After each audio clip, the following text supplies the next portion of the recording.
Okay, so we can't approve the meeting minutes from last month, but did anybody have any comments? I had one comment, but I just wanted to see if anybody else had any comments. Carol, do you mean comments for typos and things like that? Yeah. Yeah, I have some. Why don't you go first?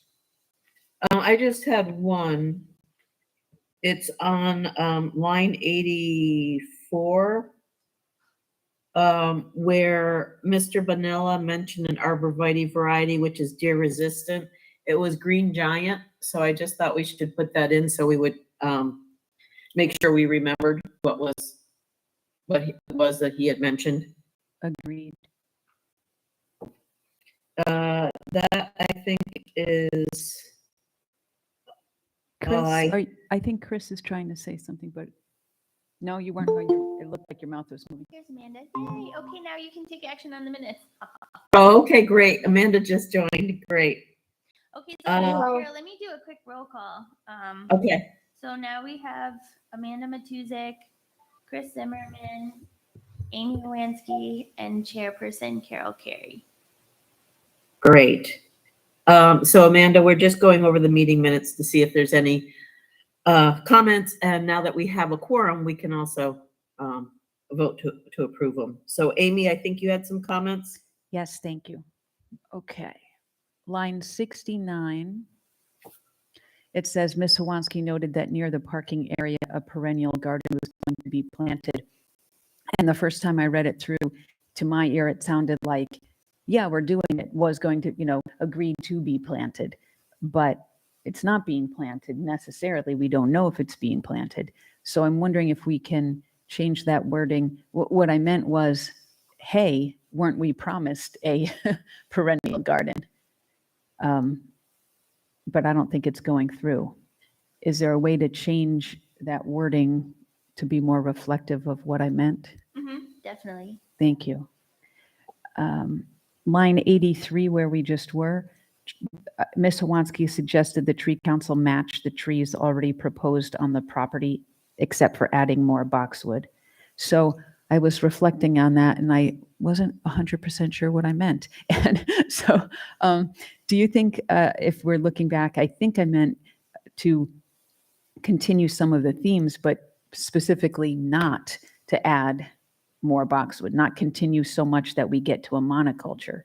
I mean, because usually I'm not the one who says, yeah, plant more of what we already had. So I'm not sure what I meant. Sorry. Well, we could go back and just listen to that and do it more verbatim if you wanted us to. Okay. But you think the intent, Amy, was that you didn't want more boxwood? Yeah, I think that, I think that's the main. Like, kind of mirror down below, but so that you're not completely out of scale with what's down below, but don't bring in too much of. Okay, I'm fine with that. Yeah. But we can listen to it too. Line 88, I think it's just a typo. Their plot plan shows planting beds, but the owners admits there is nothing there. Okay. So singular owner probably, or? Laura, that's for the gas station. So that's which line? 88. Is it owner or owners? Owner. So the owner admits. The owner admits, yep. Mm-hmm. Okay, line 115. Let's scroll down there. She noted the council has done a couple of outreach events this year, most recently the spongy moth presentation. Line 120. Mr. Zimmerman suggested material on the emerald ash borer be available at the farmer's market. So I'm thinking we either capitalize both or capitalize neither. Yeah, we should probably capitalize the F on farmers. Okay. It is capitalized. Wait, where is it? 120. Yeah, okay, because we have it capitalized on 113. Yeah. Okay. Okay. 124. Ms. Matuzik suggested the hunt start late August, early fall. Maybe we just need late August to early fall, or late August hyphen early fall, something like that.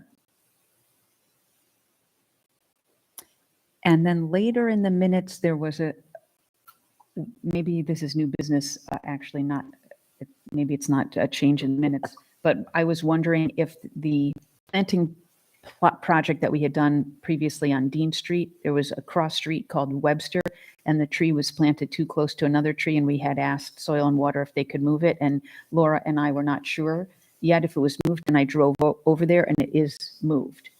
But maybe that goes into this minutes, right? Yeah, We don't change, Yeah, okay, we wouldn't change the back. okay. That's all, Carol. Thank you. Okay, there was just one comment I thought I had, but, it's line 180, and I wasn't quite sure what we were saying. It starts up at 178. Since the plantings happened in town, she noted the tree council should promote the work done, or at least use the information on the list of trees, on the list of things accomplished. Ms. Wolanski noted that that location is where she sees the need for more trees to be planted. Now, I thought they planted it around the bus parking area. Is that what we're talking about, Amy? Where you thought more trees should be planted, or was that more along Zenner? Yeah, you're right about that. I meant it along where you go down the long street to access the playing fields way in the back. So all along that long street and also along the playing fields. Okay, so could we just clarify that, Laura? Yeah. Mhm. Okay. So anybody else have any comments? Then does somebody want to make a motion to approve? I'll make a motion I to can make a approve. motion. Oh, sorry. Okay. I'm sorry. Amanda made a motion. Does anyone want a second? Amy, do you want a second? I'll second. Okay, all in favor, say aye. Aye. Aye. Okay. Next, it doesn't look like we have any privilege of the floor, right, Laura? We do not. Okay, and no new business? Nope. Okay. Do I make my announcement in new business? Oh, about the tree being moved? No, about my job. I would put that under. Yeah, go ahead. Okay. Sure. So I was pending a new job the last couple of meetings, and I will now be a teacher at Shaker High School, which coincidentally is where I went to school. So that's really exciting. Congratulations. Thank you very much. I'm Yeah, excited. about that. Congratulations. So I just wanted, thank you. I just wanted to let you know because since this is my first year at that school, I'm probably gonna be freaking out in September. So I just want to say ahead of time, I may have to back off on some work in September or the meeting. I'm not sure yet, and I'll let Laura know as we get closer. Mhm. Yeah, that's starting soon, Yeah, huh, Amy? Yeah, I'm already scared. you'll do fine. That's great news. Thank Yeah. you. What are you going to be teaching? When we went to school, it was called home economics, but it is now family and consumer sciences. And also it is broader now. So it also includes things like how we change as we grow. So adolescent and young child development and gerontology. It also includes diversity, and it includes the design segments like interior design, fashion design. That's all under the same umbrella now. So I'll be teaching in that department. So I'm really, really excited. Awesome. That's great. Congrats. Any other new business? That was good new business. Not from me. Okay, then shall we go on to the discussion items? Laura, do you want to bring up the first one, I guess, the 1747 Union? Yeah, I will bring up the site plan here. But Amy went down there and made a report, which I didn't have, but she could make it now. She has. She gave me hard copies of them right now. Yeah, sorry, I didn't do an email. That's okay. I'll bring up the site plan. So I went there. There are 3 individual little planting beds. The gas station is on the corner of Van Antwerp and Union. So there's a little planting bed. If you're looking at the front of the facility, there's a little planting bed on the front left corner, and that's where the sign is. And also that's where the street sign is for those two roads. Then if you look just above the S on Union Street, there's a little rectangle. That's another long, narrow planting bed. And then at the far right front corner, there's a third narrow planting bed. To the right of that third planting bed is a guardrail that separates the gas station from the Bank of America to the right of it. So now granted, these are very small planting beds for, what we are usually working with is a lot more root space planting area. The planting bed on the left where the sign is low to the ground. So if we had them plant shrubs and things, it's very possible that if there was a big shrub, it would obscure the sign itself. Also, we have to realize that that street sign has to be visible. Right now, there are 4 small arborvitae, maybe a little bit taller than a person, 4 of them planted in that left-hand planting bed. They look good. They look fine. We could fit 3 more trees there, or 2 more trees there, excuse me, if we removed 2 of the arborvitae. So part of me says, why do you want to remove a plant that's doing well? But if we're trying to get more of a deciduous multi-branch street tree in there, we kind of have to, because there's not a lot of space to plant that wouldn't block the sign.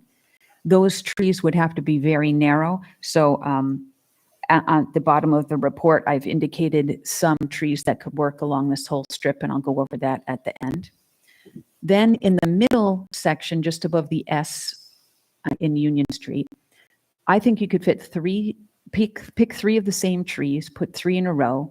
They need to be narrow though, because on the other side of that little planting bed is where you pull up to 2 pumps, right? So you have to have enough space to swing your door open and not feel like you're ducking under branches, or even if it's not blocking you physically, you don't want it to block you emotionally, psychologically.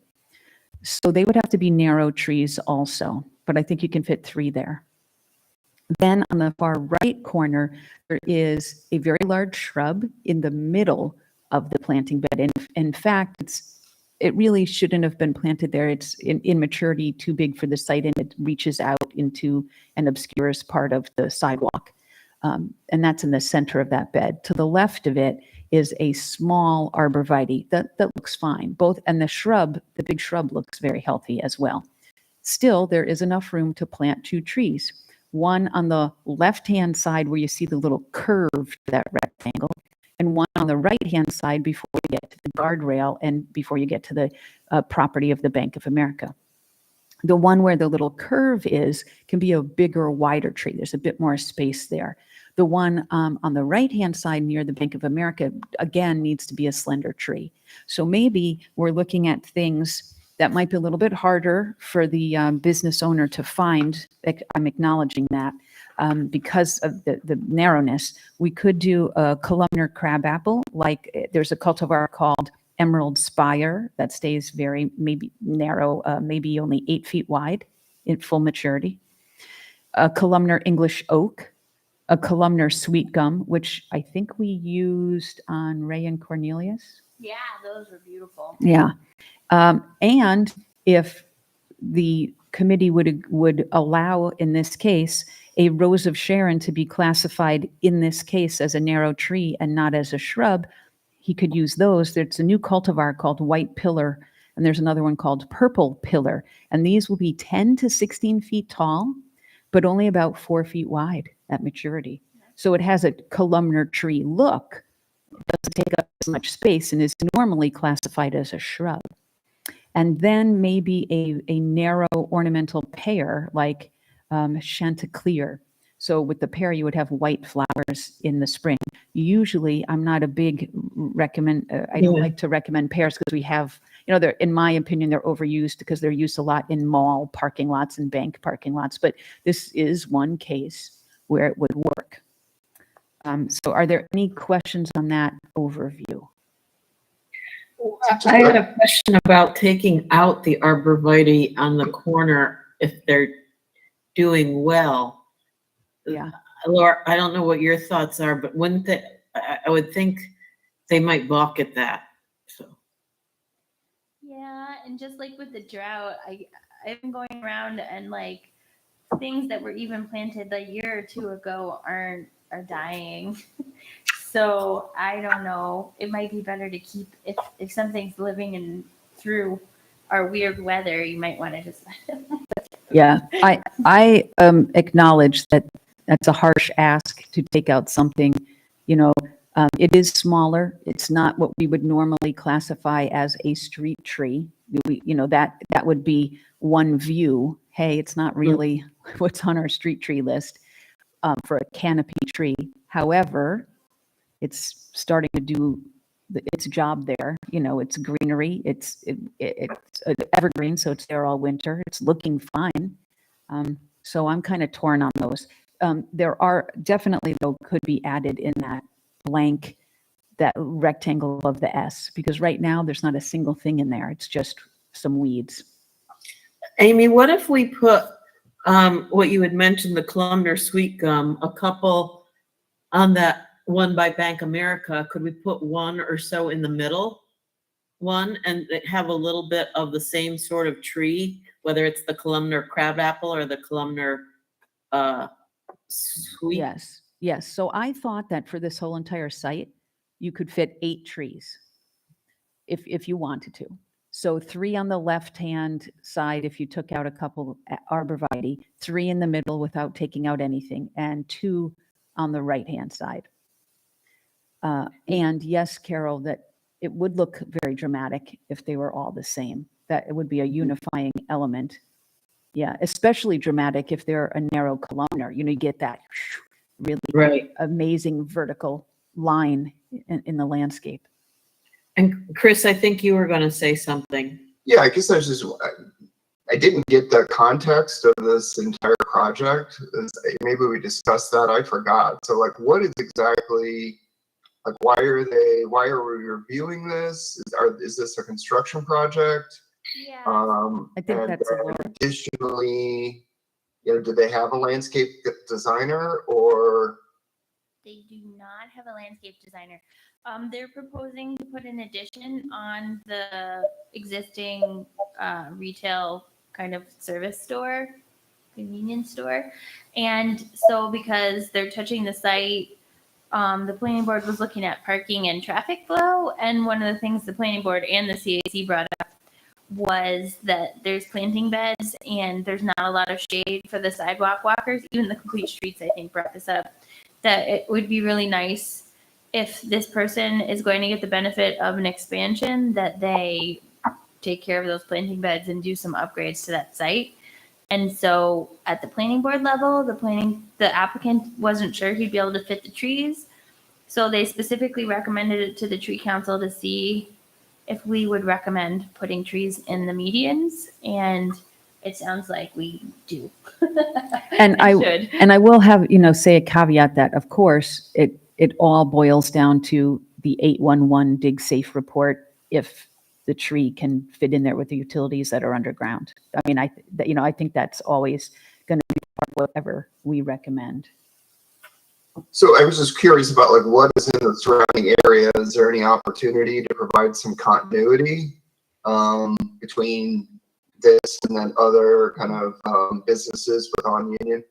Across the street, there's a Weeping Cherry. Down the street, there's another Weeping Cherry. We had talked before about kind of having that in the area to, and then if you go one more street beyond is the synagogue with all the Weeping Cherries. So this is in the general section of Niskayuna where we had been talking about that.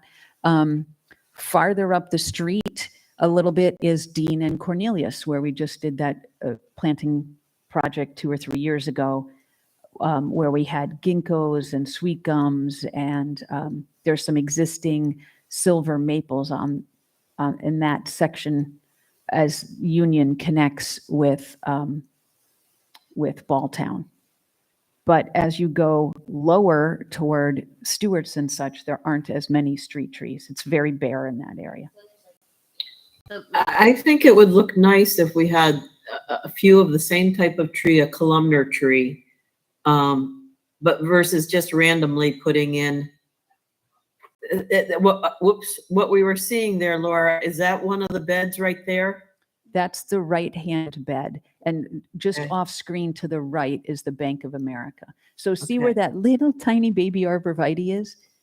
That, if you take Mhm. that out, you have enough, look at the space you have for a tree. Now, you can't put an oak there because of the overhead wires, but you could put some of the ones on the list, or even like an upright vase-shaped Kwanzaa cherry, a more typical narrow, shorter street tree would definitely fit there. And what's that other bush that was to the right of the arborvitae? I have to admit publicly that I wasn't 100% sure. It looked like a type of elm, maybe a hillier elm, a shrub, but I am not sure. Uh-huh. Yeah, but see to the right of it, where the telephone pole is, there's actually enough space to put a very narrow thing. I know it looks weird from this angle, but you could put something. Yeah, see, there's enough space to put a narrow tree there. Mhm. The And then- tree by the bank, is that a Norway Maple? Is that what that is? Or is that? Yeah, I think it's a Crimson King Norway Maple. Yeah.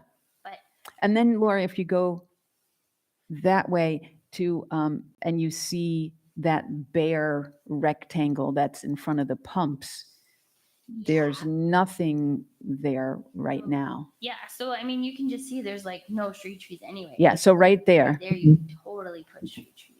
it's quite barren there. And then even from this view, Yeah, you can see the little arborvitae there in the corner. Yeah, so, we can't qualify those arborvitae as canopy Yeah. street trees, even though they're doing okay.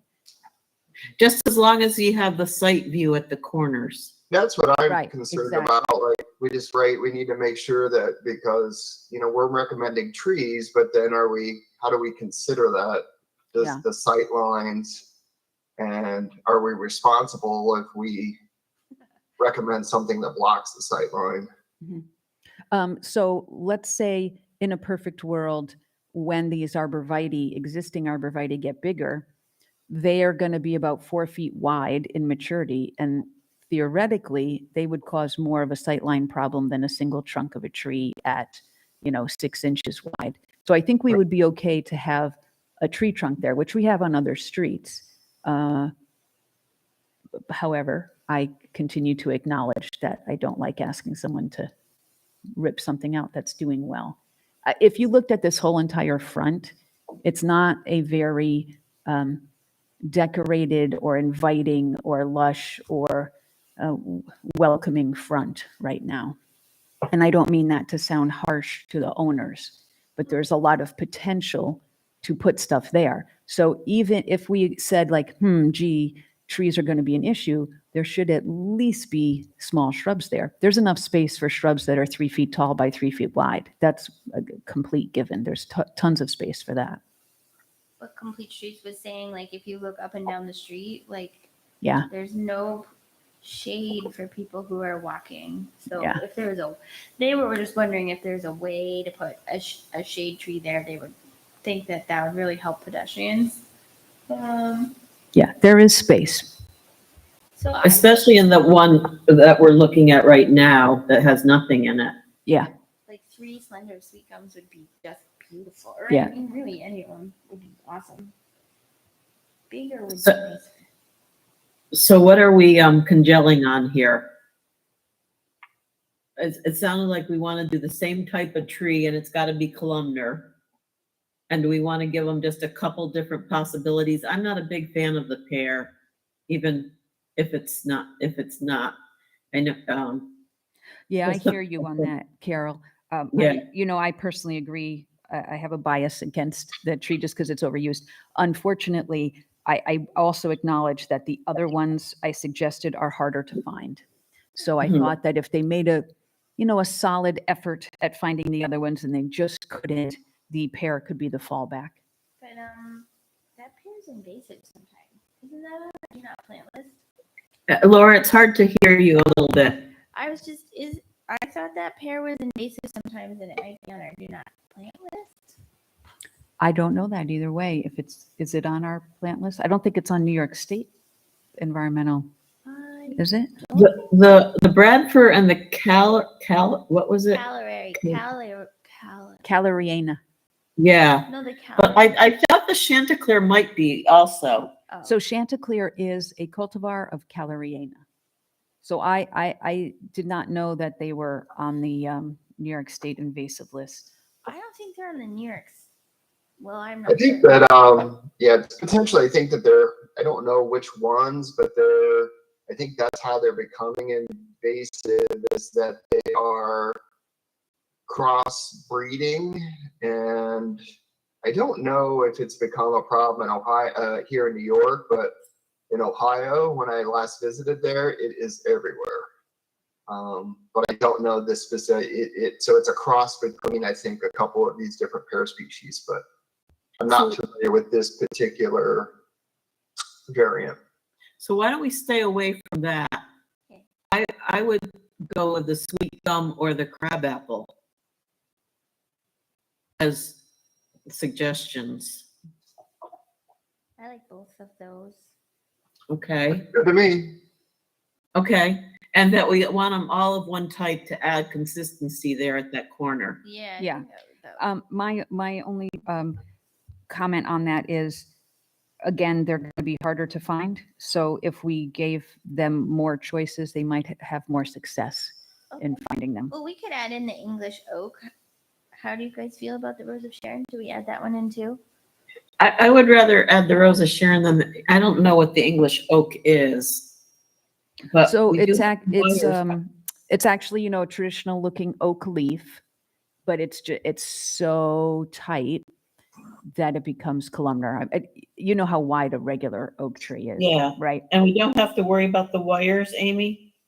If we have a narrow enough tree, we'll be that side of the wires. We'll be closer to the pumps because that bed is about 8 feet wide. Okay. Yeah, so we could give, I guess, those 4 choices, although the Rose of Sharon isn't going to be real tall, but Well, 10 to 16 feet in maturity. They'll have pretty flowers too. I mean, I'm fine with. Is that hardy?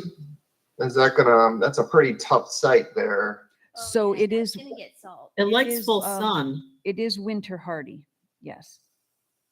And it So like does like road salt, stuff like that. That's, I guess, what I would. So I don't think that the Rose of Sharon would be my first choice, again, because it's, usually classified as a shrub, and not our normal choice of a canopied street tree.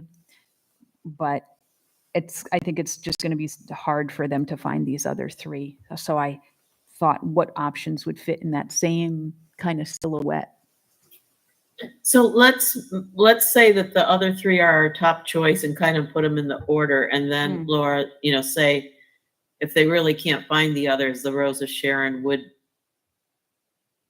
be our secondary Choice. Okay, 'cause choice. the other thing I can say is that we think that you could fit, 5 to 8 trees on that site. They need to be columnar. These are a couple examples, and then have them submit what they could find to us too.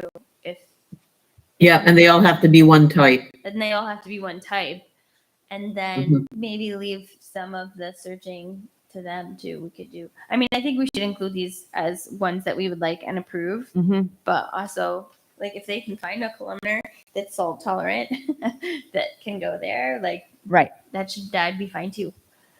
Okay. Yes. As long as it's not an invasive species, like as long as there's not like a columnar black locust or something that they can buy somewhere.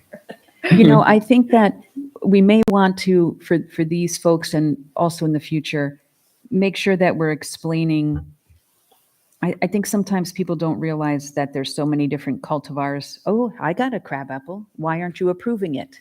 Well, because that crabapple that you purchased, gets 30 feet wide in maturity. It's a different cultivar than the one that we suggested.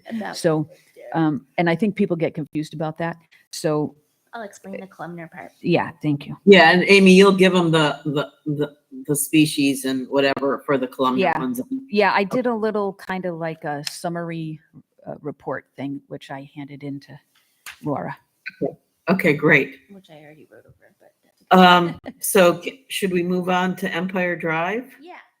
Okay. Okay. So I'll make that recommendation from you guys. Empire Drive, I can bring up on the screen again, is a 2-lot subdivision. I included in your packet an updated plan that showed the limits of clearing. But, you know, and I share the frustration that we have. Like, I do think that it's important to walk the edges of the limits of clearing, but it seems like as hard as we try to protect the trees, you know, during construction, unless we change the code, we're really struggling with. But planting for the subdivision, we can definitely do, and making sure to identify anything really special in here, we could definitely do. And so on this one, Laura, you asked me to go and look at the section that was already blacktopped that's coming down from the U. Yeah, right Yeah, there. right there. Mhm. Yeah.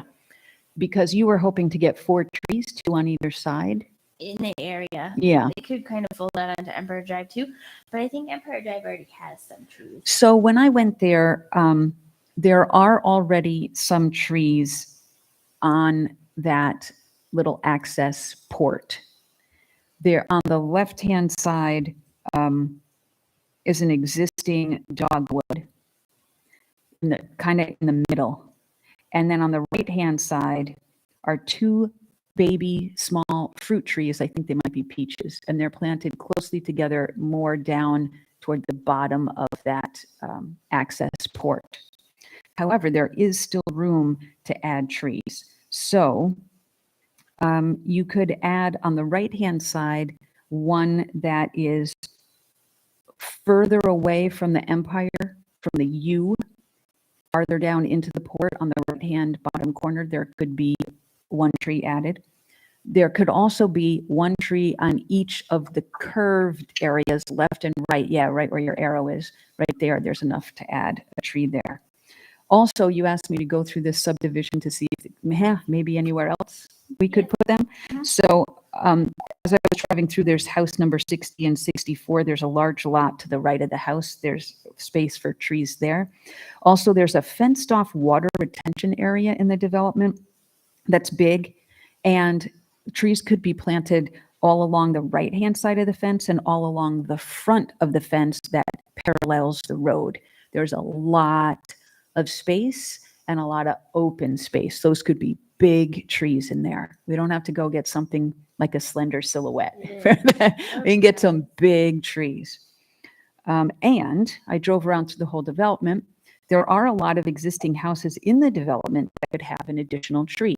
However, I acknowledge that once the house is built and they're kind of already established with their yard, it is more difficult to be in sync with the current property owners, the homeowners.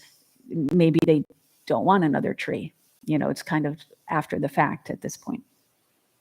And then just as an FYI, at the intersection, I think it's called Gala and Consol, as you're kind of leaving this area, there are some existing trees that I think were planted as part of the same project. And they have plastic mesh wrapped around the trunks, and it's way too tight and it needs to be removed. Okay, so I would say based on that report, I think we should recommend the planting of the 4 street trees, and have them come back to us with a plan. It sounds like we could definitely fit something there. Okay. And then I'll ask the highway guys to go out on the mesh.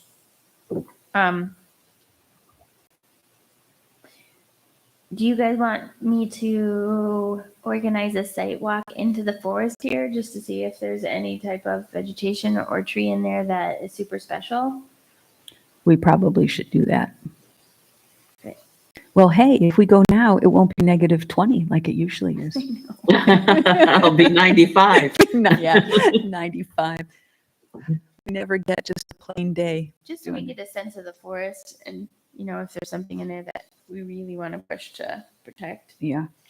I find these, we'll look at it on the next one too. I find them to be heartbreaking because we lose so many trees, but we could go in there and see if there's something that's really special that we want to protect. Should we go on to the next one? Sure. Okay. So the next one, I know for sure there's some amazing trees in it. Like I know for sure because I drive by this like every day. And is this a new one? Because I don't Yeah, have this. this Okay. is a new one. So I know this is kind of hard, but I would like to push again to save some of these trees, especially because there's some really big ones between. So if this is a proposed subdivision, there's an existing home on Main Antwerp Road right here. Can you sort of describe or use that Google picture that you did Yeah. before to I can do that. where on Van Antwerp it is? If you're driving from the town hall and going out to the GE Circle, there on the left, there's a house that has a U-shaped driveway. Then there's woods. And then there's a house across from a street. I think Alva comes up. Yeah, Alva. Alva comes up, and it's the house across the street. So it's the woods between the U driveway and the house. So Oh. let me just. The house owns those woods. So if you're going from here to the GE circles on the left or the right? It's on the left. Okay, I think I know where you mean then. It's like kind of the last section of. Yeah. If I can. Come on, computer. Here That we go. U-shaped Yeah. driveway has a lot of trees. It's a very So- wooded. It's this bit of forest on Main Antwerp right here. That's Crimson Oak. That's Alva. Here's this bottom forest, but I don't know if you'll be able to see this with this little guy or not. Where's the horse chestnut? I always associate that street Oh, and identify where I am by the horse there's chestnuts. horse chestnuts right there. Okay. I'll just go out here. This is the existing home. I don't know if you'll be able to see this from Google. It doesn't look like you can, but there are some really big trees in there. Wow. You can sort of see one there maybe. Yeah, I mean, because it's sort of still, but if you're driving along, and be careful because, but oops, that's the other. But anyway, there's some big trees in there, Yeah. and there's definitely some along the edge. So what I'm thinking is, you know, we can definitely keep and protect the ones on the edges, and then see. I think there are some that are proposed in this, you know, space for the proposed house that will have to go. But even if we can just walk and get some of them marked, I was thinking, because I think some of these trees are so big, it may be useful to have the surveyor on the subdivision plan mark the really big ones on the subdivision plan. Yeah, that would be helpful. Let's do it. Okay. The areas in the back that are crosshatched, is that a wetland? Those are wetlands and they won't be disturbed, and the survey is putting a 25-foot buffer on there. And so for our usual recommendation, we could ask for the 25-foot buffer to have the split rail fence so that it's not too tempting for future landowners to cross into the wetlands. Thank you. Can you please do that? Because I was just yesterday ran into a situation where that happened. Yeah. Because, you know, as you're living there, you forget where it was, and then it gets sold to someone else, and then some other friend of yours is mowing the lawn for you, and they just keep right on going. So that physical barrier is a emotional reminder as well. Yeah. So are they proposing two houses or just one? I'm a little confused. Just one. Here's the existing one that I showed you. Right. Oops. That's this one here that has the mailbox. I see. Okay. So just one home then? Yeah, so that one corresponds to this part of the subdivision I up see. here. Yeah, And then this is a big chunk of forest right now, which, Right. If we get a chance, I think we were given permission because I asked ahead of time. So the landowner has given us permission to go out onto the property. But I think, and you guys, So what's the timing on this, Laura? When do you need us to, set up a time to walk the property? I would say before the next meeting.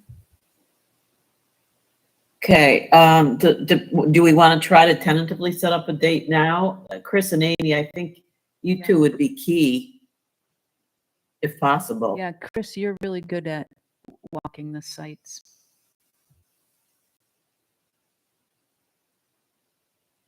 What did you have in mind, I Laura? could probably do something latter part of next week. Right now, I cannot do anything. I'm basically in Yeah, so I'm right now in quarantine, so probably for the next 5 days. Oh, I hope you feel Yeah. better. So so like the end of next week is fine. So I guess I just don't know because you know what I mean. It's highly variable where things go, but I'm Mhm. hoping by the end of next week I'll be able to I thought socialize.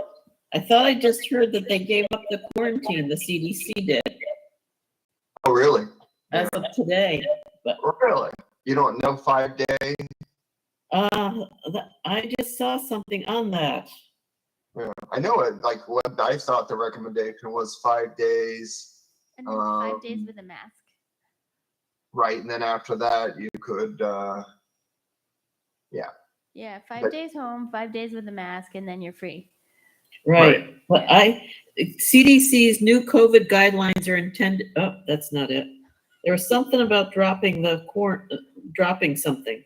Well, we don't. I guess it doesn't.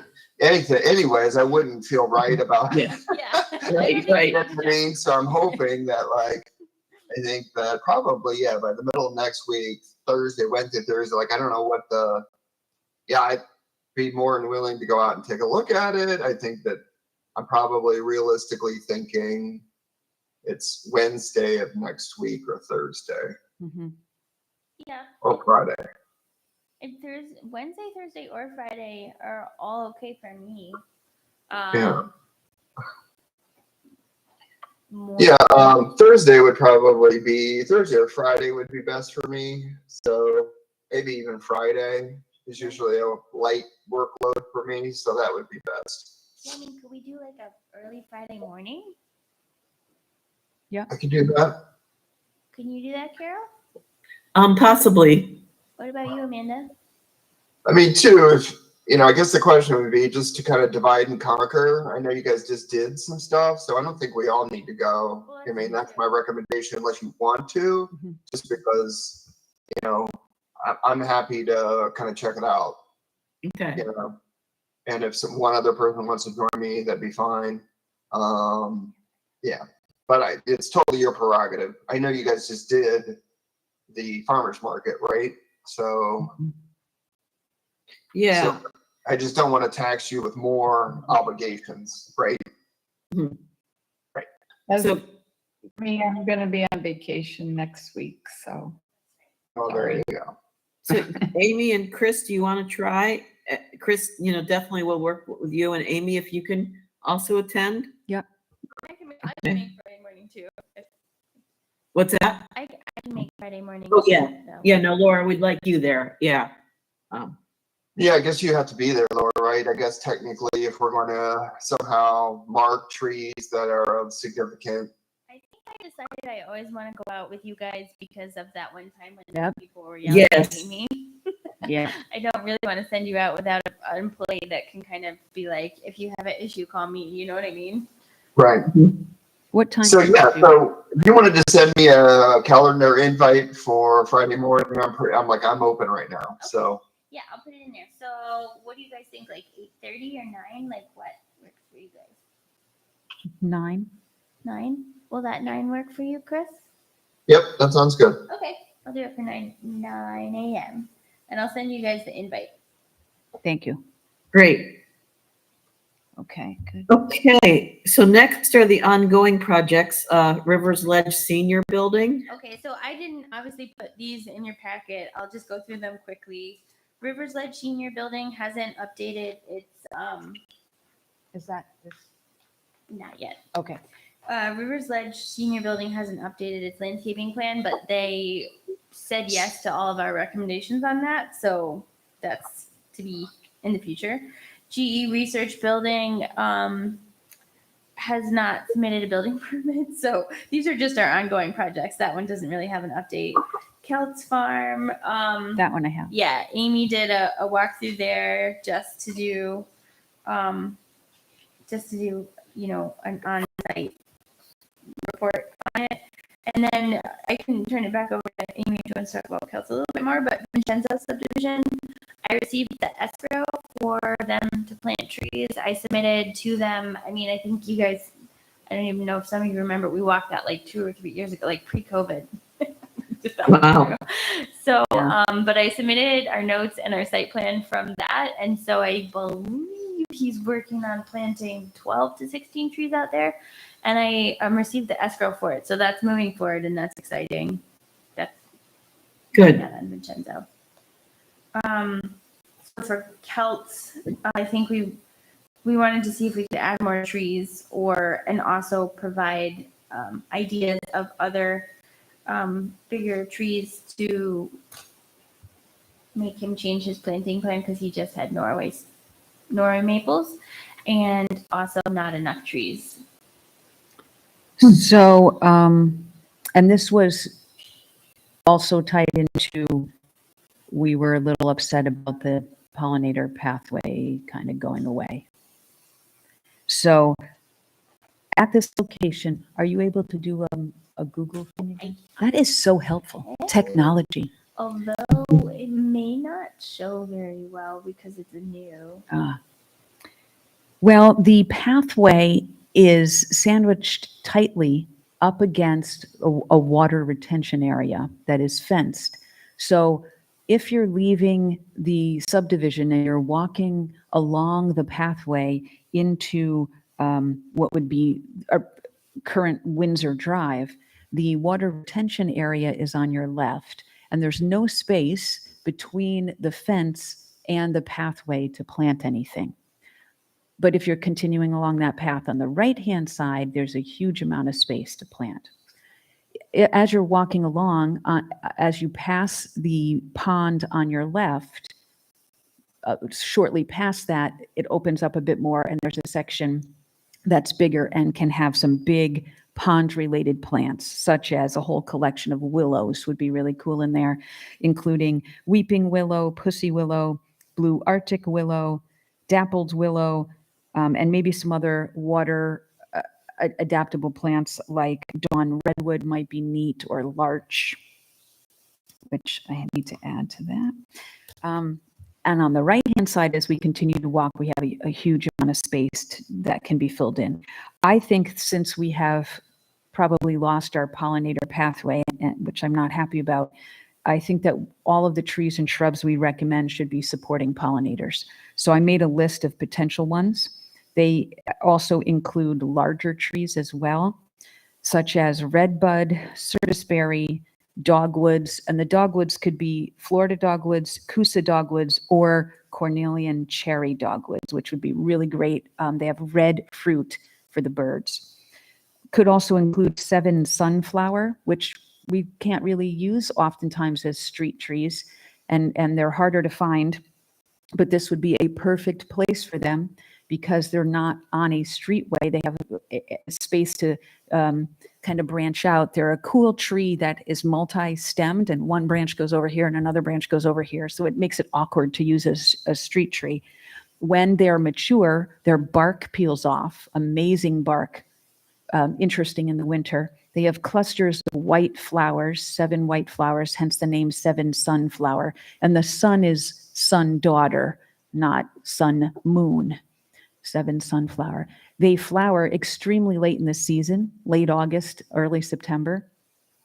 And then after the white flowers emerge, you'll see that the supporting petals called bracts, they're not really petals, they're specialized leaves called bracts, will turn red. This is the same thing that happens with the poinsettia. So you have the big, huge red poinsettia flower. That's not really the flower. The flower, thank you, Laura, is inside it's little tiny yellow fuzzes inside the red, and the red are just specialized leaves that turn red. So the same thing happens with the 7 sunflower. After the flowers are done blooming, you get the specialized bracts turning red. So from afar like this, it looks like a second flowering. It's really amazing. And again, this happens in September. So not many other trees are flowering at that time. It does take, though, several years for that phenomenon to happen. It also is very attractive to little small pollinators and also honeybees. It has a very light fragrance. In the fall, it's going to have pale yellow fall leaf color. And then I mentioned the peeling off bark kind of reminds you of a crepe myrtle, maybe the way the bark is. Harder to find, but really cool. And we haven't had the chance yet to use it anywhere. So this would be a perfect spot for it. Then we could add oak. Oak really supports tons and tons and tons of birds and pollinators. Crab apples, tupelos that we've been adding lately, sourwood, also flowers lating. Sourwood just finished flowering, so early August. And then sourwood is going to turn brilliant fire engine red in the fall. We could add some taller shrubs with this as well, like winterberry that has berries in the winter for the birds. Summer sweet we've used in other projects, really good pollinator alternative for burning bush, or for butterfly bush. We also have buttonbush, which is native and can take wet sites, so that can go around the pond. And things like chokeberry and viburnum. So I think that we should really press for a nice planted area since we have missed out on our other opportunity. And then So- as an FYI, there's an already planted section. There's a cul-de-sac, and in the middle circle, there's maybe 3 or 4, I think 3 trees already planted. Unfortunately, Laura, the burlap was not removed and not pulled back from the throat, so it's still tied very tightly on the throat, so that's going to have to be cut back. And hey, it's no surprise that they're very stressed right now. Yeah, so they need to really be on top of the watering for them. So Laura, what can we suggest with there? Do we have authority to suggest these trees in that area that Amy's talking about? I think we have the authority to suggest the trees. But based on my reading of Amy's, suggestions, we just keep getting these very napkin drawings of what's going to happen to that park. I think pushing really hard for a landscape plan that would include some of this might help. Yeah, it's a big enough development that we really need a formal landscaping plan, I would think. Yeah. Is the town easement area, so just clarify, is this part of the actual town easement area that we're discussing, or is it within the subdivision itself? Well, we could suggest, I think we have to tell him to do slightly different trees because, like I said, I think one of the trees, he only had 3 trees and one of them was a Norway spruce. So we could take things like the oak, the tupelo, and ask him to swap one, the Norway, with one of those guys. But then the rest of the littler ones, I think that are very interesting would be either in the park that they're putting at the end of Windsor Drive or along the bike path. But to your point, Chris, we want to make sure that they don't interfere with the lupins that did grow back that were left in that field. Yeah. Yeah, I guess that's what I'm thinking. Is there, possibility depending on to try to get a design? I love all the plants that you mentioned, especially all the native ones. I think we talked a little bit about that in the past, but Yeah. mentioned a lot of great native plants that I think would fit and naturalize in with that site. But to have somewhat of a design, potentially if the developer has some hesitation potentially about funding some of the plantings, is there opportunities where we could pull resources from other potential projects? Well, So we don't know, he has the other project too, he's the developer on the other project where they've removed a lot of trees of significant concern. So I don't quite know the status of that and how that relates to this project. You mean the one on Shannon Drive, right, Chris? That's right. Yeah. So I didn't realize that, Chris.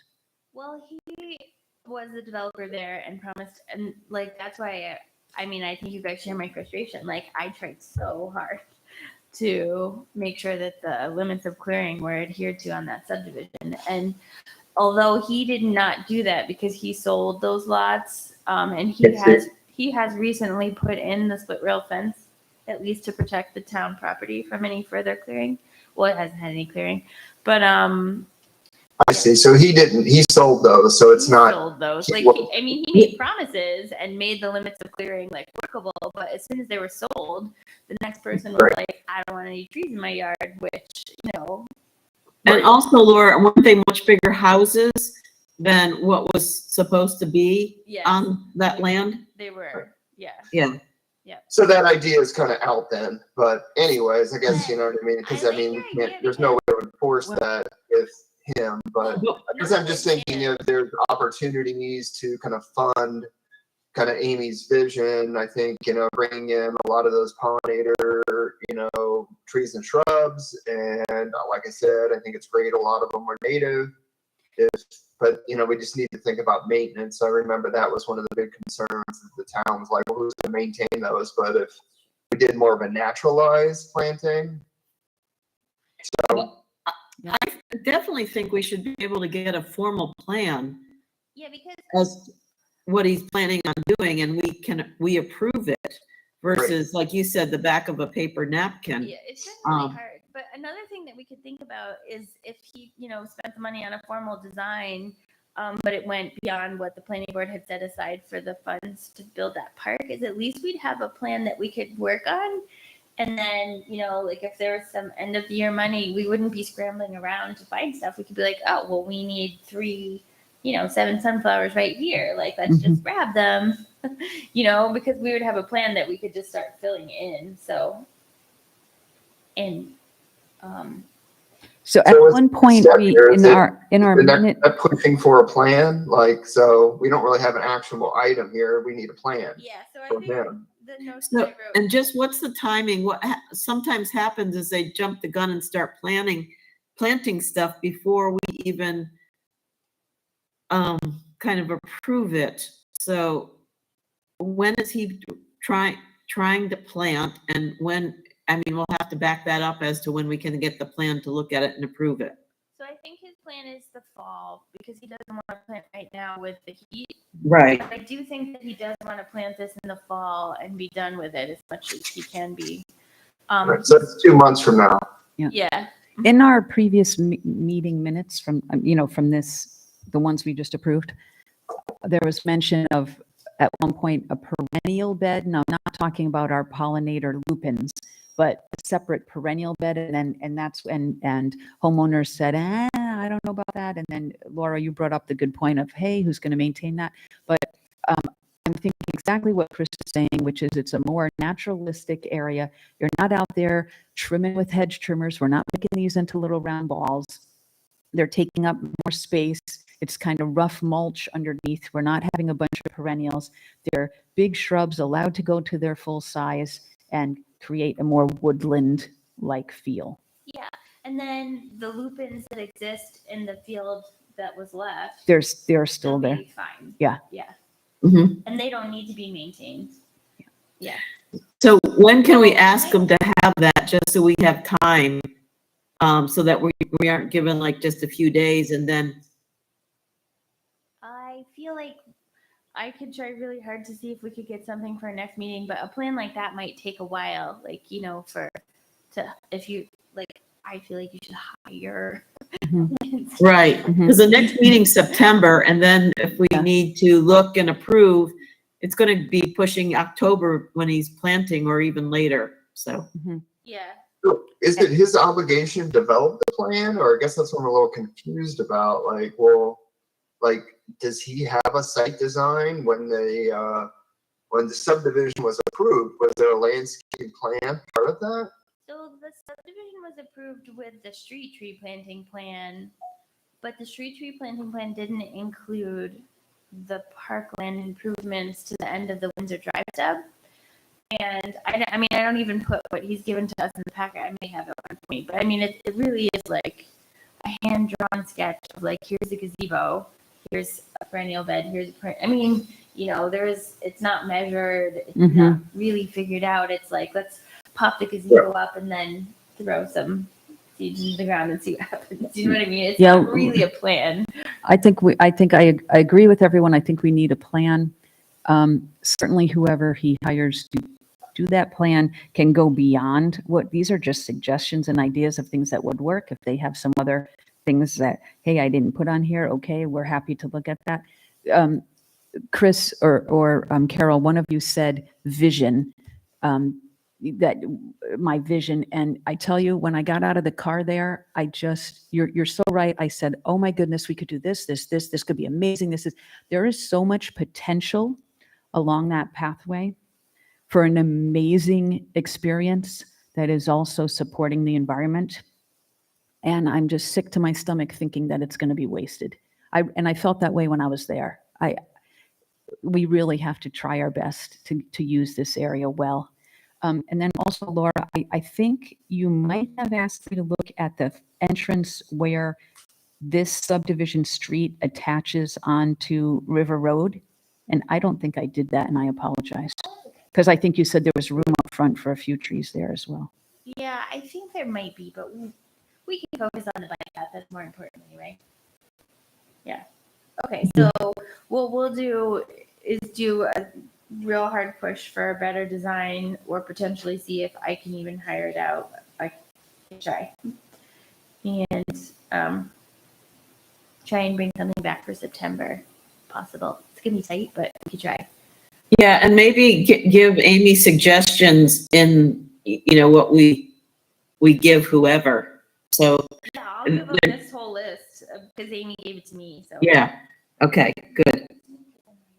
So, yeah, I will. Okay, And Laura, I'll add on the about the burlap tied around the neck. Oh yeah, I wrote too, that down. and the larch. And the large. Okay, so I think that's all I have from planning board. okay. So I guess let's move on to the reports, public outreach.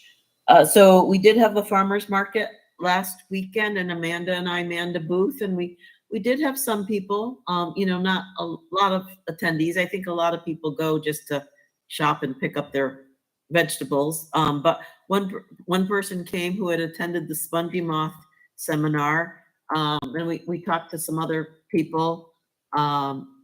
Laura, we talked to the person who was on the Rotary who planted those trees that I think you said about died, but he was very active in the planting of those trees on Zenner, was it? Yeah, probably David Hitchcock. Yes, that's what it was. I monitor those trees and I keep thinking maybe I'll fill like a cooler up like Ellen did or something, because they made it through last year. They were fine last year, but they are just burnt to a crisp this year. And they're Yeah. 2-year-old trees, like 2-year-old and 3-year-old trees are burning to crisps out there. It was funny because we got talking and I said with the Rotary, you come up with an idea on how we can get a water truck. So he's off thinking about that. Carol, yes, that's our next thing. We So- really need that. Yeah. Yeah. So we Yeah. did have the farmer's market. We want to do the great tree hunt. And I think from last meeting, we were thinking about sometime in August through the end of September. John is getting the website all set up. So it's more just doing, once it's set up, to pick the dates and to do an email push. But we're looking for the largest tree in a few different categories: oaks, maples, other type. And then we'll give them recognition. How about, And could you add on willows? I think there's a lot of willows and those get really big. okay, Is it a conflict of interest if I end up finding the biggest tree? No. finding it. Is it in your yard? No, not my yard, but I know one that I think is one of the biggest oak trees in Old Niskayuna at least. So. Because I was wondering about that, Carol. I think in her rules it says the tree you submit has to be in your yard. Oh, your yard. Yeah, well, that's what yeah, and I guess this is open for discussion, but we didn't want people running around other people's yards or just, so what do we want to do there? Because I was wondering like, if you found a really big one, like on a town of Niskayuna property or like in the Lock 7 or something, like I would hope. Well, what if it's in the right of way? Or it's in the right of way. Yeah, like I would hope that people don't run around into other people's if like it's way tucked back in. But I wonder if we should be more relaxed on that. Oh, that's just my opinion.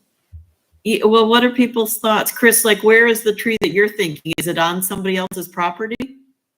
There's some big ones in the right of way, but yeah, I was going to introduce myself to this person potentially. I'm just kind of like, whether or not I'd actually do this, but I've always admired it. Yeah. It is a huge tree, giant, massive oak. It's probably 60 inches in diameter. Uh-huh. Uh-huh. But, so I don't know. This is a total sidebar. Whatever you guys think is fine. Well, no, this is an interesting topic because we hadn't put it on there. And then I thought, well, what happens if somebody goes into somebody else's yard and measures their tree and takes credit for it? Or, unlike what you're saying is going and, talking to the homeowner and maybe having them submit it at your encouragement. But I just didn't want it to get messy. Or like everybody measures the same tree at Lock 7. That's true. So I just wonder if you wanted to be a little bit more opportunistic. It just depends. Like if you limit it to people's, yard, you might, limit it more. I think that your goal maybe is just to get people excited about big trees. yeah, so how should we word it? Like on your, go ahead, Amanda. Yeah, I agree. I think it should be, like Chris said, a little more open. So how should we work it on your property or town property? Or could be preserve, or yeah, I think that, yeah. So somebody could go in the Leisha Kill and find some big hemlocks. Right, yeah, absolutely. Because I think, yeah. if we want to find the biggest tree in Niskayuna, or we're trying to, it's a big tree hunt. It seems Right. you should be hunting. And also, you should probably know better than to go into your neighbor's yard and take a picture of yourself. And your neighbor's. Okay, so maybe we'll just take that off and see what happens and deal with it as we get entries. Yeah, We're asking them obviously to identify the exact location, so. you might just make a note just to be respectful of private property and your neighbors, just like a little sub note just to Okay. remind people. Yeah, Okay. that's a good idea. Yeah, Rather that than makes say sense. It has Yeah. to be on your property, so be respectful of private property in your searches. Yeah. Yeah, and your neighbors. Okay. Okay, sounds good. So what do we think? End of August through the end of October? Yeah, and I ran that past the supervisor too. She's very much in support and is happy for us to do an email blast whenever we're ready. Okay, so I'll wait till John gets back. I think he's on vacation. Once he gets the website up, then we'll, adjust the dates because we're gonna say April 15th, but I don't think John's even gonna be back by then. Okay. So we'll then set the dates and go through the end of September, like the first week in October, to give people time. That sounds good. But yeah, I think if we see trees, like I'm gonna measure the oak tree that's on our property and just see how big it is and submit it. So I think it's fair Yeah. game. I think so too. Okay. I saw Faith this weekend, Oh, and yeah. she's going to try to email you other contacts who could help with the Instagram. Oh, okay. Oh, good. Good. Yeah, that would be good to get the contest up With on the placeholders. Yeah. Facebook and push and Instagram. Worst case, Yeah. send it to her and she could post She it. did say she would do that. Yep. Yeah, for the next little bit. And then the only other thing with the Public Outreach Committee, the Tree Growth Awards, I'm looking at them. If we get the tree management plan done, you need 10 points for a tree growth, to apply for a tree growth award, and a tree management plan is 10 points. So that in itself would allow us, now if we don't, there are still some other options, but I think we're working hard to try to get the tree management plan done this year, which would give us what we would need to What's submit the for. timeline? Excuse me? What's the timeline when you need to submit this grant application? Oh, it's not a grant, it's just our annual certification, which is the end of, like in December, right? The end of December, Laura? Yeah. Yep. Sometimes they give me an extension to January because the end of December gets really busy for me, and they have, but it's supposed to be the end of December. And I did also email them, I haven't heard back yet, seeing if the 10 points all have to be in one category, or like, the Arbor Day gives you certain points and that's in one category, and, public outreach is in another category, just in case we don't get the tree management plan. But I'm kind of counting on the tree management plan, that'll count for our 10 points that we need. So that's all I had. Chris, you want to talk about the tree master plan? Yeah, just say that, we're making a lot of progress under your leadership, Carol. Thanks for moving us forward. I think we're trying to kind of complete these individual sections. I think it's possible we might have a rough draft to share with other committee members within a month to 2 months. So other than that, I don't think a lot to report. I think trying to pull together, we can talk within our committee, but trying to pull together still some of the elements that were developed by Steve is still kind of a ongoing challenge, And, I'm just going to throw this out. We do have a little money in our budget if we could even hire Steve for a little bit to do, if we needed him to do something. So Right. it's a thought. And Laura, were you able to find your notes? Because Yeah. I could help. Yeah, I'm sorry. I haven't looked yet. That was part of the reason the packet came out so late. But I have a fair amount of work still to do for the tree council now that I'm mostly back. I'm on vacation next week and Laura is required to finish up the zoning by tomorrow. Okay, So okay. that is Well, what she's spending her I'm a time little doing. concerned. Our next meeting is next Tuesday, and I don't think we're going to have the goal section done since we don't have the notes. I work better with deadlines, though. I feel like we should keep it. I think that maybe, I don't know, you can extend that. I can't, I won't be able to make that meeting in person. And so I think that section, right, it's not only kind of description of the goals, but then it's The action strategy. strategies and actions that are underneath those. And we think that there are, notes associated with that, right? Right, So right. are those your individual notes, Laura, or were those notes taken by someone else? No, I think they're my individual notes when we were going through that section. I remember writing on a piece of paper and using Amanda's computer. She was sort of So if scrolling you through stuff. can find it, if not, then I suggest that we just recreate, Right, Yeah. right. just Yeah. move to Plan B, which is trying to recreate what those are. Yeah. Okay, so right now it's scheduled for next Tuesday. Well, I'll let you know, when, if that changes, so. Because I just want to make sure that we make the most of our time and we have something to review next Tuesday. Chris, I know you submitted your draft, so. Yeah, so it's incomplete. So if I guess we could discuss that. So I'm missing, so right now I could not find the data that Steve provided on the other neighborhood? I forget what it's called. Is it Mohawk Terrace or what's the other? Mohawk Trails? Mohawk Trails, right. So I just had a list. There was only 100 street trees in the right of way in that neighborhood. And so, I'm trying to kind of so it's basically, I'm not sure how much to build out that section. If, I think it's maybe worth mentioning because it does provide maybe a good, a different case study compared to Old Niskuna that has over 2,000 street trees. Yeah. So I guess what I'm trying to get a sense of is like how much, how much do we spend on each of these sections? The sections exist. So I think it would be helpful to meet next Tuesday, potentially just to go over that. Okay. And decide what we really want to spend some more time on versus what we need to just kind of triage and remove, or what do we have potentially the contractor work on. Yeah.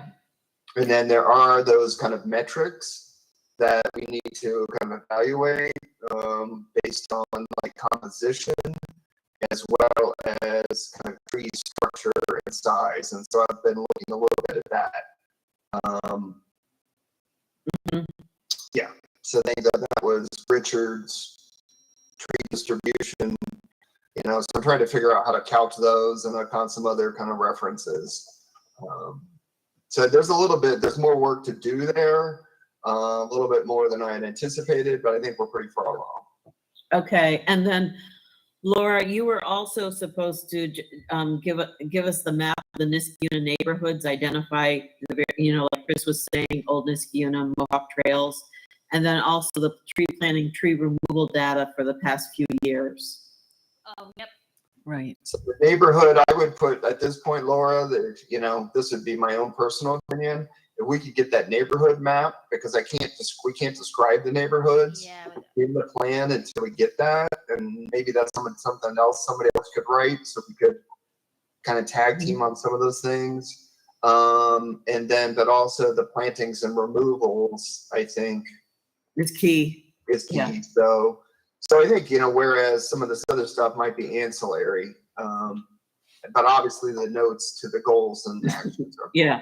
So that's kind of, I think we're making progress. I think we just need to kind of say, well, what do we have, you know, and maybe there might be areas where we might just have to trim some stuff out in the, you know, or potentially assign the contractor consultant to do some things. So. Mhm. So let's keep our Tuesday meeting. I won't be able to make it obviously in person. Yeah, I'll send out a link because I thought that worked fine. Okay.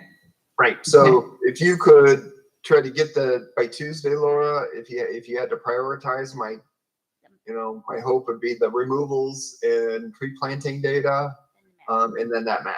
Okay. I can do Yeah. that. And does Lyndon have the map of the neighborhoods? Well, I mean, there's one in the comp plan, but it's not super great. I think what I was gonna do is he gave me the GIS shapefile and just make you guys a nice map. So did Steve make one? I thought Steve made one at one point. Didn't we have one, or didn't we? He definitely made the GIS data. I can look for his first, and then if I can't find his, I know that he gave me his GIS data. And Amanda, you're really good at finding stuff that Steve sent out. If you find anything that identifies the various neighborhoods, let us know. I know we've all seen it. I just don't know where it is. So I think we'll work towards that meeting on Tuesday, and keep plugging away. But yeah. So then we can maybe identify what the next kind of action items are, but shoot to have like a draft that we can share, and then better identify too what we want the contractor to do. Mhm. Okay. Okay. And then finally, tree planting. Amy, is there anything else? You've brought up some stuff throughout the discussions. And anything else for the tree planting subcommittee? So since the last meeting, Laura and I went out to, I think, 3 other subdivisions. We went to Park Ridge, and Laura, please correct me on any of these. Park Ridge, they were supposed to plant a total of 50 trees. We've counted 39. So they still need to add 11. We kind of, drove around and walked around and said, yeah, there's still room to fit 11 more here. So Laura's going to be in contact with them to make sure they fulfill that. Okay. As a follow-up, not very many people watered them, and there was a lot of mortality after we left. I got a call from the neighbors, and then I sent the building inspector out, and there's been a lot of mortality. Wow. So it won't just be planting an additional 11, it'll be replanting a bunch of them that died. Wow. Which is sad because they look really good when we were driving around. Yeah. They look fine. Wow. Well, when the bigger the tree is, when you install it, the more years it takes for establishment of roots. And if they're 1 or 2 or 3 or 4 years old, they're still in a place where they could suffer from heat like this. That's sad. We also went to Harmon Grove and looked at the entranceway there. Can we fit a bunch of, like a double row of trees in alley along the entrance? A lot of those trees, they needed stakes removed. The mulching was too high. They needed to water the trees. Couple of dead trees in that area as well. And then we thought that there could be a section where there's this one corner where 2 streets connect, and it's a bigger area. And I thought it would be really amazing to have a huge focal point tree. So we were looking at like, oh God, could we fit a weeping katsura there or a weeping beech? And again, normally we wouldn't be using that as a street tree. We have opportunities like on Lexington where you have on Grand Boulevard where you've got these bigger park-like spaces to put the big trees, but not normally would we find that as a street tree. And we were thinking about a yellowwood and red oaks and zelkovas and sycamores, really big, awesome trees because there was space in that area. And then we did a like house by house analysis and looked at each tree. All right, is it dead? Is it alive? Again, there's also a retention pond there. There's a space on the sides of the retention pond for small trees or big trees. A couple of culverts in the area that we could kind of sneak down a little bit into where it becomes a little bit wetter and put some wet tolerant trees. And also bigger trees, sycamores, tulip trees, catalpas. And then there's an area where there's a cul-de-sac, and we thought across from that we could plant a cluster of trees. Maybe there's some crab apples, because in that actual area it would kind of sort of work. And I think that's also the area where we thought, we could talk to some homeowners here because there's one cul-de-sac area where there's not a lot of trees at all. And maybe we start in that section and talk to those homeowners to see if they will be open to getting more trees. Yeah. And then where Riley Way connects to Balltown Road, there's a huge section and we could fit a ton of trees. So 23 trees. I kind of walked along and said, one here, one here. We could do this really dramatic row. Now, will that happen? I don't know, but we're looking for potential areas. Well, to put it in context though, when we were doing the site walk for Harmon Grove, we just couldn't flag the trees anymore. So they promised 2 additional smaller caliper trees, 1.5 to 2, 1 to 2 inch or 1.5. It's their smaller caliper trees, which was written into the planning board resolution, thankfully. So Amy and I basically found places to site 120 smaller caliper trees. Yeah. Wow. I mean, they may not agree to like a yellowwood, but in a package of 120, we might be able to get them to do some stuff there. Yeah. So, we're going to give them all our site notes and our maps and then have them come up with, just start planting them, I think, this fall. Okay. And then we also went to, and again, Laura, step in at any time. We went to Rivers Ledge and did a long, slow drive and looked at the really detailed maps and said, there's supposed to be a little plant right there, and made sure if it was there or not. And so everything's color coded with highlighter, orange and yellow and green. Is the plant there? Is the plant not there? And then while we were there were some gentlemen planting, and they were very nice and helpful to us. And we asked about removing some stakes on a couple of trees. And actually, to give them credit, they went a little beyond, did they not? They were planting kind of a screening row of some arborvitae, and they actually made it longer than what it said on the plan. They said, yeah, we were planting it, and then it just didn't look right. So I told my boss we need more trees, and he said, okay, and he gave me more, and they planted them. Yeah, and it was the screening specific that you guys had requested. Yeah. So, Oh, good. Yep. Good. So we were checking all of that. It looked good. Yeah. Okay. Did I cover all the spots that we drove around Yeah. to? Yep. Oh, what was It that? was a lot of work. What was that place where It hasn't been developed yet, and it crosses a little creek. It's over by Aqueduct too, I think. Was that the other entrance to River's Ledge, maybe? Yeah, probably that was the senior center building. The senior center, okay, Yeah. yes, you had So talked about we that, did yeah. look at the site for the senior center building as Yeah. well to see what types of trees were there, because we know that most of them are going to go. And it wasn't a devastating loss of trees. Right, It was mostly, there had been a lot of death from the emerald ash borer. Yeah. there. Mhm. we didn't cry at that site. Yeah. So, Okay. but then getting new plantings there will be good. So we did a lot of stuff. And I'm just going to reiterate what I talked about last time at the last meeting, that, I'm worried that the highway department has so much work to do that they're not able to plant the trees. And Carol, you had brought up, we have to plant them or we're going to lose that money, right? And then that sets a precedent for the future. And then I had brought up last time, hey, God, can we just kind of like brainstorm? Is there any other way that we can get these planted? Can we hire somebody? Can we work with 4-H groups, something? And I don't know that we've progressed more in that area. Well, yeah. So I did have a meeting with the highway department. Oh, and awesome. The the chairman of the highway committee, Bill McPartland, and we went through all the trees that are coming this fall. And the outcome of the meeting was no, we can't hire anybody to help them because it's union work. So that's off the table. But they were made aware of all the trees that are coming, and they are okay with that, except, and I said, I just don't want to kick this down too much farther, but they said we delayed the elm trees. So instead of 30 coming this year, there's now 60. Mhm. They asked if we could delay that final order one more year, so they're only getting 30 elm trees this year. And I said, yes, as long as you know that we're still delaying trees and you're still going to have the 30 next year. And they're like, that's fine.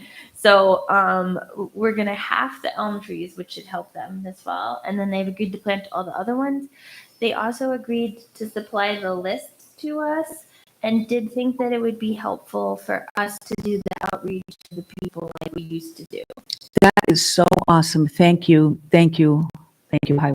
About the budget, so like, I guess that's just it, do we have a sense of like how much funds have not been allocated? So And I guess that's our main concern or one of our concerns. There's, multiple, but, we I did we bring that- advocated to restore the budget. I did Which bring that wasn't- up multiple times, and Chairman McPartland had said that he wanted to make sure that all of the trees that were coming were planted, and he made the commitment not to cut the budget based on if we didn't spend it all this year, because we have so much lag from the last couple of years. I mean, he's only one, but he wanted to make sure that I understood when we were at the meeting that he wasn't going to cut the budget if we weren't able to spend it down to every single dollar, because we've carried over so many trees over the last couple of years. So could we get like an email that like documents exactly like how many trees are coming, what's being planted this fall, what's the remaining budget? Because right now I don't have a clear understanding of like what's coming, what's being deferred, what's still in the budget, so it's just. Yeah, that's a good I think request. that's a really good idea, Yeah. because I actually had that meeting with him probably 2.5 weeks ago now, Mhm.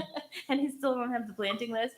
So I was thinking to myself, I need to send them a summary of the next steps that they can follow.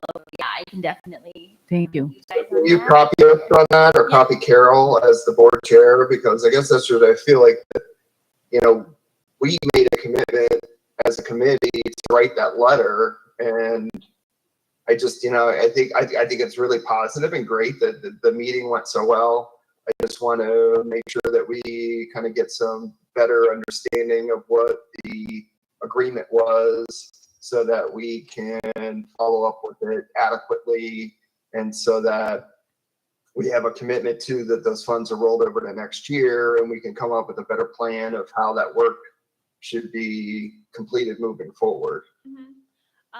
I will do that. I'll copy Carol, and then Carol, you could distribute it to the rest of the board. Yeah. Thank you. And tying in with that,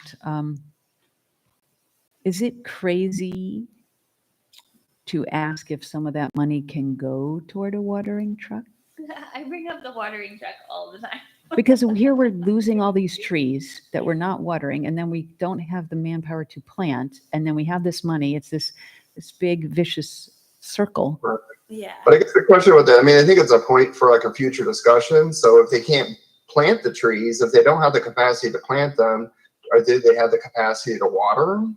I You know, that would be my only concern. So I think this is just part of a bigger. Sometimes with the watering truck, so I used to work for Cooperative Extension in Schenectady County, and they actually got a grant for a person to be hired for the summer seasonal position. Yeah, that's what I was To thinking. drive the watering truck.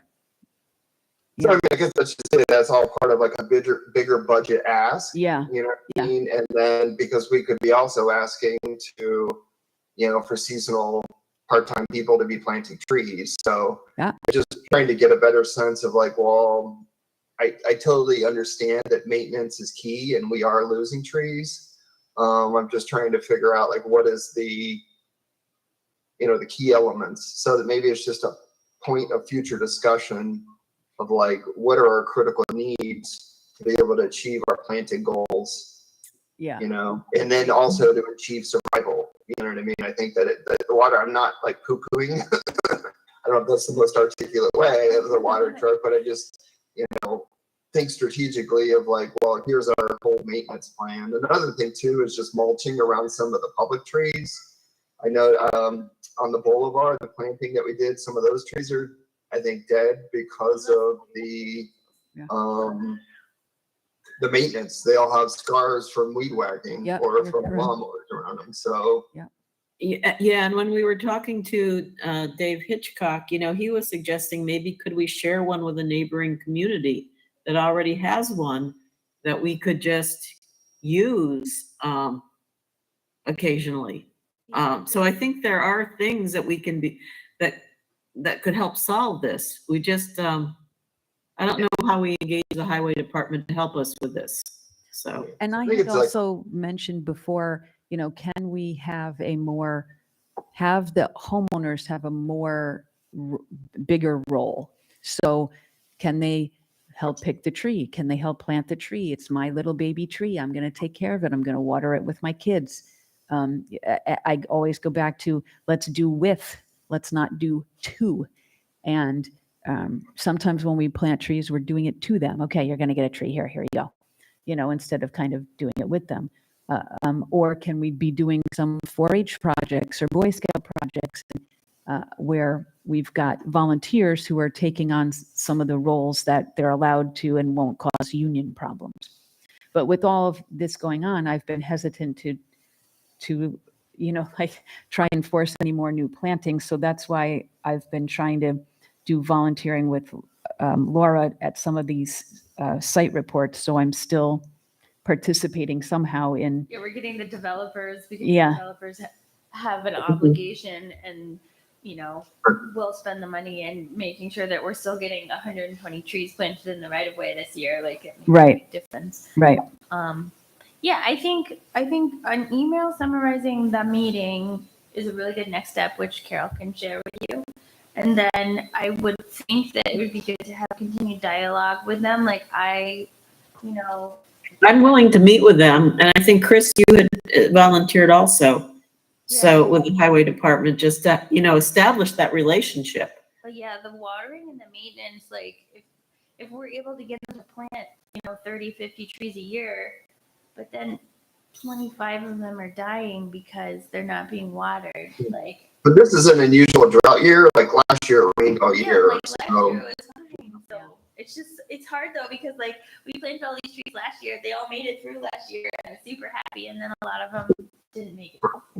I guess there'd just be a question of like, what's the leading cause of mortality? If we could better document that, and And we can also start with smaller trees. Now, in real intense urban situations, when you start with smaller caliber trees, you have other issues, like people tie their bikes to the tree, you know, and it injures, or they open up their car door and it hits the tree.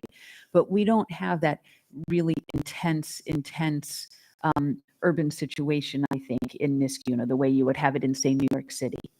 So maybe if we start going smaller caliper, we then have smaller root ball, and then it's a faster, it's right, it's less years, it's faster root development. We don't have to wait 7 years for the root development to be able to support the tree in a drought. We wait 1 or 2 or 3 years.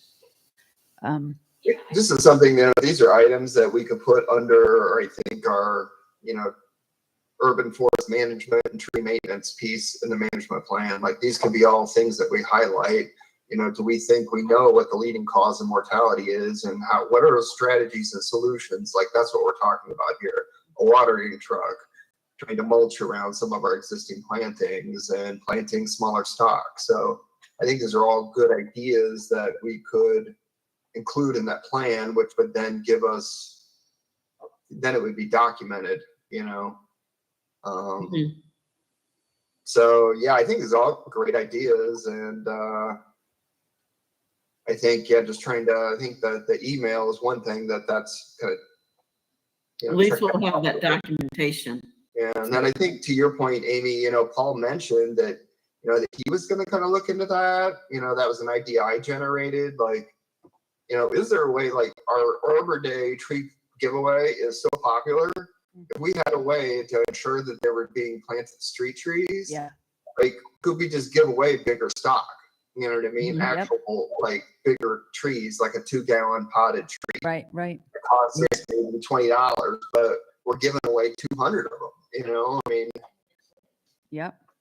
Mhm. I really like that idea. I really do. I think it's, hey, there's pros and cons with everything, right? But there's some big pros with that. And there's a lot of home ownership. Here's my little baby. I'm going to take care of my tree. There's a connection formed. Right. So it's just a matter, you get a lot of trees out there. It's just the risk that, the budget is meant for trees to go into the right of way. So we just have to figure that out. So I think we could brainstorm that in the future. Yeah. Okay. Well, I think we covered a lot tonight. And I think we're making good progress in all areas of our subcommittees. So, and can we continue to look for hats and vests? Well, we have our vests. Oh, Yeah. yes, actually I have one in the Yeah. preview. Yeah. There's one item for our next meeting, Carol, would just be, committee recruitment. That would be something like that we should talk about, right. Yeah. I mean, yeah. I guess it would be tree committee recruitment, or even, what are some different models? Yeah. Yeah, Daryl said that he's been super busy and would step back if there was somebody like waiting in the wings. We don't have anybody waiting in the wings, but I mean, we almost didn't have a quorum tonight, and we do have one vacancy. So I feel like we could do a push to see if we could get some more involved people again. Can we do some sort of press release to the papers? And I don't really have the power to do but we can do an email blast. Yeah. And like Chris at Arbor Day, somebody came up to you and was interested. So I think, I didn't have anything to give to them, right? So like, well, who do they contact? Like, I don't know. So we just need to have like a short job description of like a description of what the committee member does, like general qualifications, and we who to have contact. that. We do. Yep. So, Great. okay. Let's put that on the agenda for next meeting, Yeah. please. Sounds good. Anything else, or are we ready to adjourn? One thing, Chris, last meeting you talked about the trees being planted in the neighborhoods, and is there anything we could do to get them done sooner? I added it to our temporary CO list of what they need to do. What does that mean, Linda, adding it to the temporary CO list? When a homeowner gets a temporary CO, they get a list of 4 things. That the land has to be graded, they have to grow grass, they have to do something else. And now the list includes that trees are going to be planted on your land per subdivision requirements. Good. wow, Good. fantastic. So when they go to closing, they know they have to grow grass, they know they have to have the land graded, and they know there's gonna be trees on there. Well, That's that's great. good. Great, So, great We haven't work. given it to anybody yet, but it's on the list. But at least it's now part of the system going forward, so, We're trying to good. do that. Yeah, Good. Linda Excellent. pushed me on that, and we created our first temporary CO with it today. good. That's awesome. Because then we won't have the problem of years later when we're trying to go and plant trees when they Yeah. don't want them because they're not used, they didn't think they were getting one. Correct. Now they know. Now they know. Okay. Okay, and with that, oh, Amanda, Well- did you want to say something? Just one thing, I went looking for those files on my computer while we were talking. I sent an email to you, Carol, Chris, and Laura, and it has the shape files from Steve's email when he, kind of went on his way back in 2020. So I don't have the program to open up the files to see what's in there, but it's a QGIS program. So I just sent that email and I forwarded, and it has the a zip folder with those files in it. So Yeah, and I don't know if that will help, but it does. And I just I take wanted that- you to have that, in a separate email instead of like a Yeah. meeting reminder forwarded from 2020, which probably would go in the spam folder. So, Good, you. good. Thank you, Amanda. Thanks, all Amanda. right. Yeah. Okay. And with that, I guess we'll adjourn yeah, we want to make a motion. Looks like Chris made a motion. Want to second it? Say- So we're gonna adjourn. And Chris, have a good vacation. And, It's a staycation now, And, right? Amanda, hey, What I was told to, and then okay, we'll eat some Hope you lobster feel better. in Midyear, Maine. Yeah. Okay, take care, thanks, everyone. Frisco. Bye-bye. Bye, everyone. Have a good night. Bye.